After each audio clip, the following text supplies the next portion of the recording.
Cape Town Mayor Patricia de Lille is fighting for her political life. Yesterday, the DA caucus used the party's new recall clause to support a motion of no confidence in her.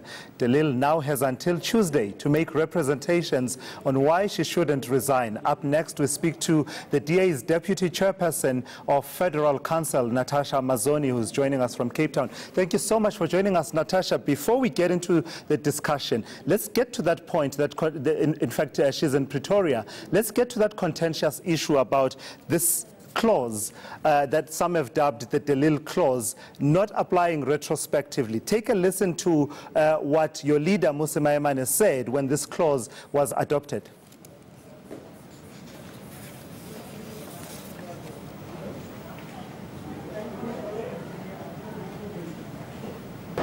It's applicable because it's in our constitution, it's applicable immediately.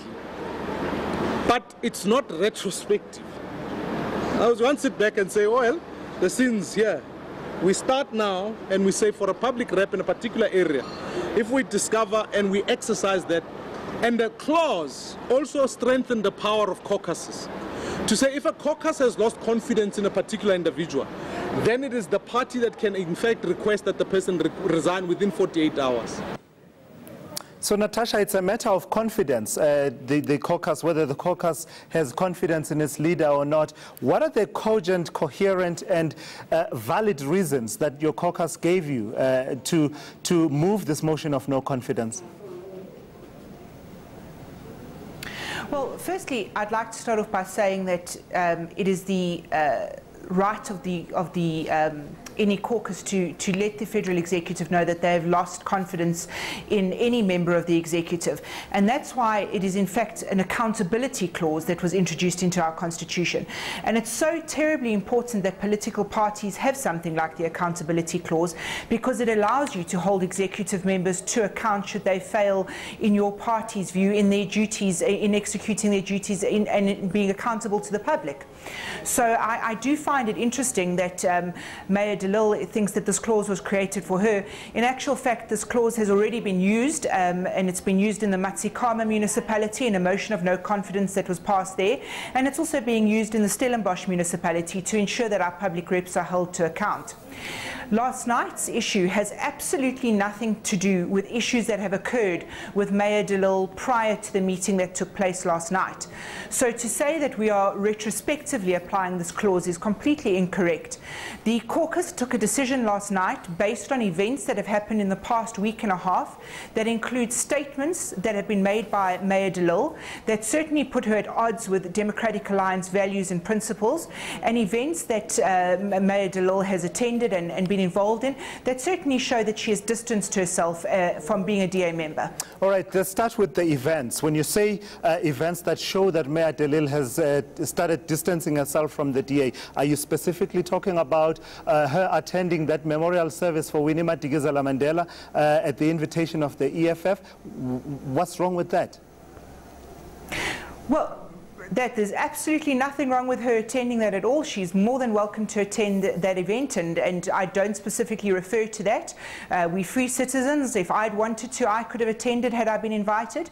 I'm talking about events where Mayor de Lille has used the opportunity to rubbish the name of the Democratic Alliance and to certainly bring the party into disrepute and to certainly create a sense of disharmony amongst fellow colleagues. Which ones are those events, Natasha? I suppose I think that we deserve specifics, because, you know, the ratepayers of Cape Town want to know what it is exactly that their mayor is accused of that has happened since the 8th of April when that DA Congress adopted that clause.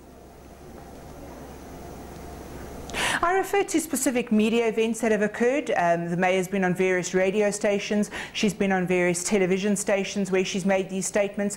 I refer to events that have taken place on Twitter recordings where the mayor has made statements on Twitter recordings, as well as Twitter posts that have been made.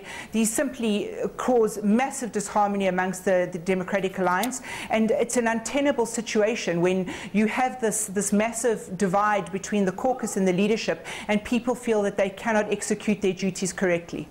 So let me tell you where you're going to sort of face some difficulties with your argument that you're not applying this retrospectively. You had a tweet out immediately after the sitting of that caucus meeting in Cape Town, where you are basically giving context and background, and you then subsequently issued a statement. Let me read a quick line.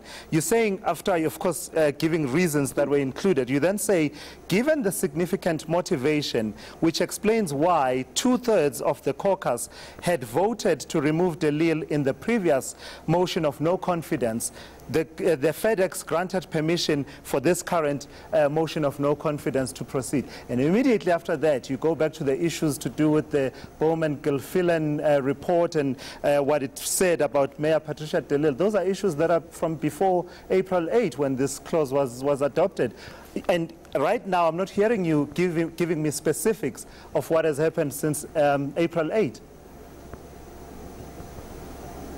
Well, I think it's quite clear that if one wants to hear specifics, you do in fact understand them. And the one very important specific issue that we need to look at is the Auditor General's report, which was absolutely damning when it came to actions, or should we say non-actions, taken by Mayor de Lille. Now, as time progresses and as we move along every day, we are mandated and we are obliged to adhere to the recommendations and the instructions of the Auditor General. But I'm sorry, so Natasha, the Auditor General's report the instructions by the Auditor General. I'm terribly sorry. Does that come after the 8th? And that shows that there are Does that come after the 8th of April, though? Does that come after the 8th of April, the Auditor General's report?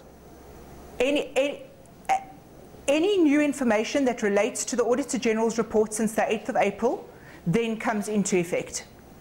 What new information has come that relates to it? Because you cited it previously when you were talking about why you are disciplining Patricia de Lille.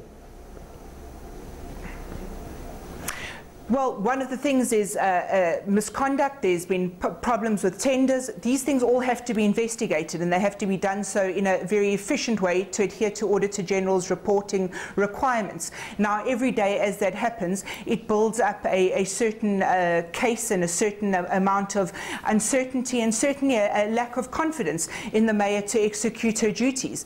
And that has occurred since the 8th of April. I don't understand why it would be confusing to anyone. These are issues that are ongoing.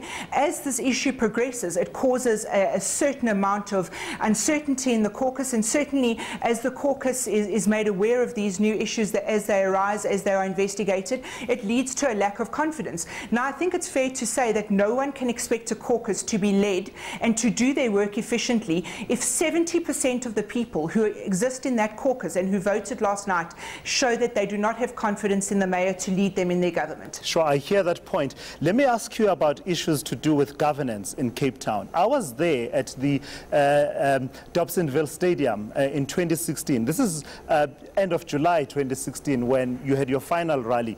And you were touting Patricia de Lille as this paragon of clean governance. You actually were saying, as the DA, you want to replicate what you've been able to do in Cape Town and do it elsewhere. Hence, you were asking South Africans to vote for you. In fact, you said 0 was lost to corruption, exact words of Mmusi Maimane. When did Patricia de Lille become so corrupt or an enabler of corruption? I think that we must be very careful in how we phrase this. There are allegations of corruption against the Mayor, and certainly these have to still be proved. They are serious enough, though, in the prima facie stage of the evidence to warrant investigation. So I think we must be careful how we phrase that. But you have hit the nail on the head. It is the Democratic Alliance's promise to the people of South Africa that we will deliver a transparent and accountable government that is absolutely free from any possible corruption or any possible maladministration. Now, we are the first ones to admit that an issue such as this causes a massive amount of brand damage to us. But we simply cannot sweep it under the carpet, because then we are no better than the governing party, who we take on every day for doing that very thing. We have seen that there's a problem. We have put put the problem out in the public domain and we are investigating the problem. Had we not taken this problem on head on, it would have shown that we are not serious about accountability, that every promise that we have made to the South African public to be a clean and fair government and a transparent and accountable government has actually been a lie. And the fact that the Democratic Alliance has so boldly and openly made sure that their public reps are held to account is exactly why it is important that we are doing exactly what we're doing now. So what will you say to those who will say that JDLR, it just doesn't look right? It looks like you are applying a catch-all, cast your net wide, point and spray in the hope that you hit something kind of approach, especially given the fact that you resorted to having this motion of no confidence internally in the DA caucus after the previous motion of no confidence was defeated with the help of some of your councillors as well as councillors from the opposition in council. I think it would be naive for us not to realize that we are on the eve of a massive election that is going to be absolutely game-changing in our country's history. We are in the game of politics, and politics are not always played in a clean and fair manner. So I think that a lot of what you have seen in media and on Twitter and on social media has certainly been distorted to paint a certain picture that plays into a narrative that the governing party and some opposition parties would like you to believe.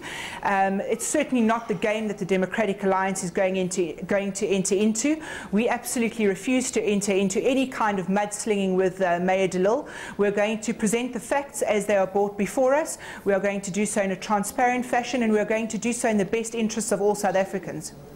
About a week or so ago, your provincial leader, Bonkosi Madigizela, spoke about how a person doesn't need to have been found to have been engaged in any wrongdoing for the caucus that person leads to lose confidence in that person. That's an interesting way of phrasing it, and I'm paraphrasing his words, but they were to that effect. How do you juxtapose that against the question that Mayor de Lille has been asking to say, well, have you canvassed these issues with branches of the DA, but also the people that she serves in Cape Town as to whether or not they continue to have confidence in her? For example, let me ask you, in terms of service delivery, do you think Mayor de Lille continues to deliver for the people, putting aside all the issues that you are raising of how she's running the caucus, etc.? I think the fact that we were on the precipice of opening our taps in Cape Town and hearing the sound of hissing hot air instead of the flowing of water coming out of our taps goes a long way in showing the lack of service delivery and the lack of accountability that we almost faced in the city of Cape Town had the Democratic Alliance not taken the very active and bold steps that it did to counter what could have been a massive disaster for the city of Cape Town. A city of Cape Town, the metropolitan size of Cape Town, the importance of Cape Town in our country's economy, for something like that to happen is truly appalling. And for it to happen under the watch of the Democratic Alliance is not only a massive embarrassment to us, but certainly an indictment on the mayor. Now, we expect the government to hold themselves to account, and certainly in municipalities, we expect the mayor to be held accountable for actions that happen in their city.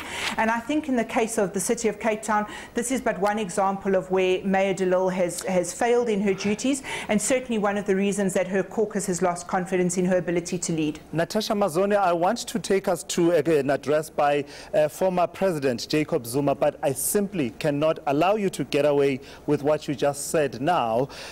When the crisis, the water crisis in the Western Cape was playing itself out, you as the DA were blaming the national government for playing politics with what is essentially what you said was a national crisis.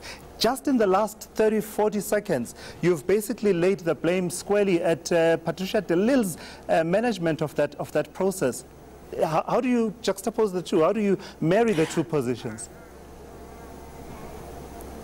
I think that you have to look at the two issues differently. You have to look at what the city was obliged to do and the measures that the city was obliged to put in place, and what the national government was obliged to do and what the national government was supposed to put in place.